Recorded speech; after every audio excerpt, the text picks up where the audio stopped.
Candidate number one is a mother of two and a loving wife to Mr. Ricky Velasquez. She is wearing an elegant, floor-length fitted gown fully embellished with shimmering black and gold sequins. It features a flattering V neckline and long sheer sleeves with sequin ties, adding a touch of sophistication. The dress has a body-hugging silhouette that highlights the waist and hips, creating a sleek and glamorous look. Candidate number one believes, walang entablado ang hihigit sa tahanang ginawang palasyo ng isang ina. Once again, candidate number one.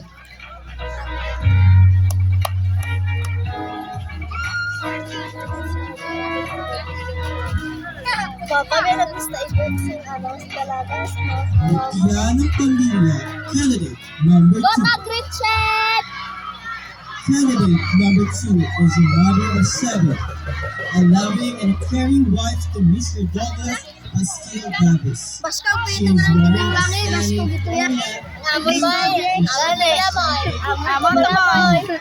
It's built of elegant shoes that combines classic glamour with modern silhouette.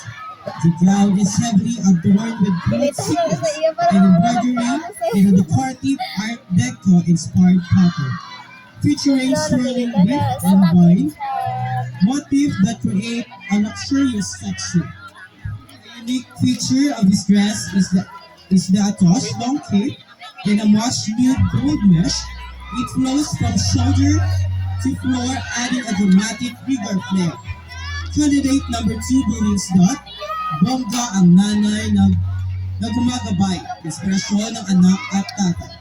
Once again, candidate number two.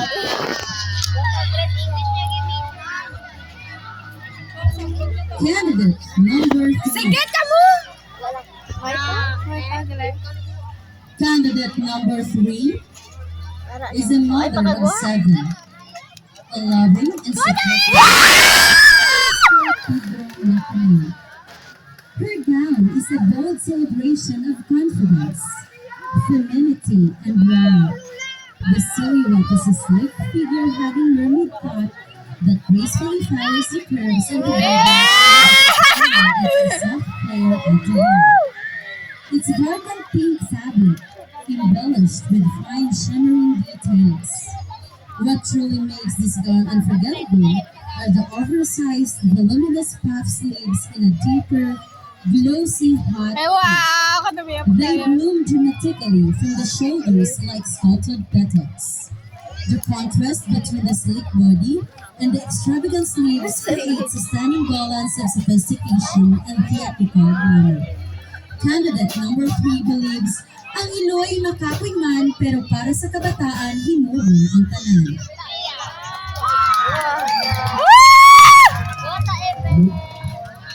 Mutya ng pamilya. Candidate number four.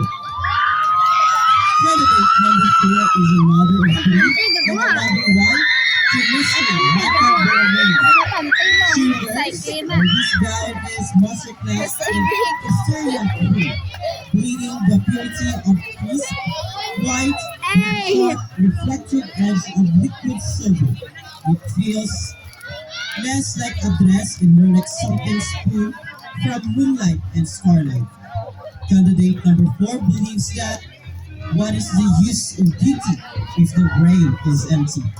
Once again, candidate number four. And now, our candidate number five. She is a mother of one and a loving wife to Mr.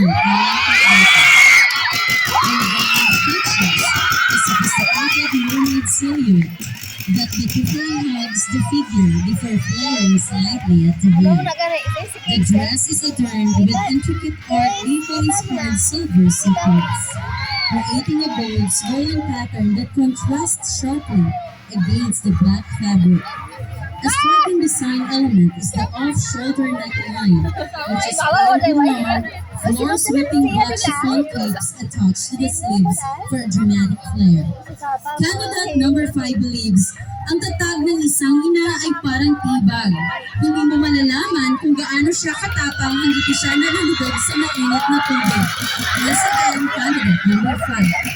One, Tianita Budia candidate number 6. Candidate number 6 is a mother of 7, a loving wife to Mr. Robert Moya. Candidate number 6 is wearing a dress in radiant red sequins. It touches the light with every movement, creating a shimmering dance of brilliance and glamour. The sweetheart neckline gently frames the shoulder with elegance, while the fitted silhouette gracefully embraces the figure before flowing in a soft, floor-length finish. The dramatic sleeves are the true showstoppers designed with flowing scarf-like extension that drape effortlessly from the arm, adding movement, mystery, and a touch of regal drama.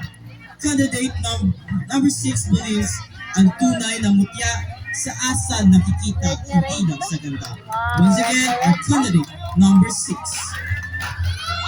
Wait lang pa sa naon. Dami lagi lang tayo. Dami kong local.